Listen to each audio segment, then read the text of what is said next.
Yine bir münkeratı ki kıynantakta şumulut hanelerde ba. O ne mi? Taam pişiriliyor. Bütün ömrde taam pişiriliyor da yarışıp pişirilip dur. Onun şu da kən taam pişiriyor adam. Qadan. Yanda ettim arada gurumda. 30 qadan pişiripdirler.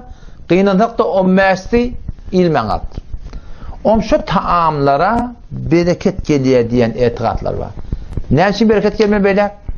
Onu diye Kur'an okuyuluyor, zikrediliyor, talavat ediliyor, salavat veriliyor. Ey Müslüman, burasına fikret.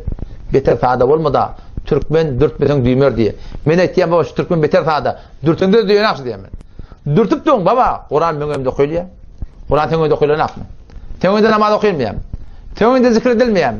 Tengömde salavat edilmiyor mu? Sen namazda salavat ediyorsun. Namazın öz zikir değil mi? Eğer sen namaz Kur'an'ın yine burada öyle bereket geliyor mu da taamı bereket geliyor mu da şu taamı bereket geliyor mu da onda sen mevlud hanede bereket geliyor demen ne manası var? İkisi de çünkü bir değil mi? Halbuki çok kefin öyle yanlış.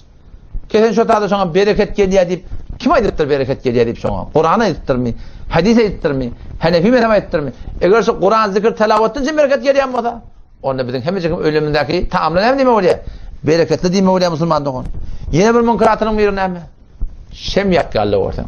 Hem yerde yok yani. Hiç Mesihilere meclis olmaklık.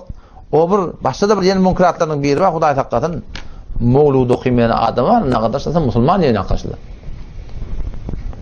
Şu yankı ileriki ovalan birini ovalığına aday ettirmeyin. Mevlud khani ettirler.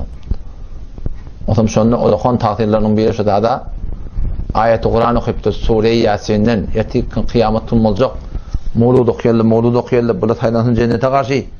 وَمْتَازُ الْيَوْمَ اَيُّهَا الْمُجْرِمُونَ Günahkarlar mevlud okuymayanlar.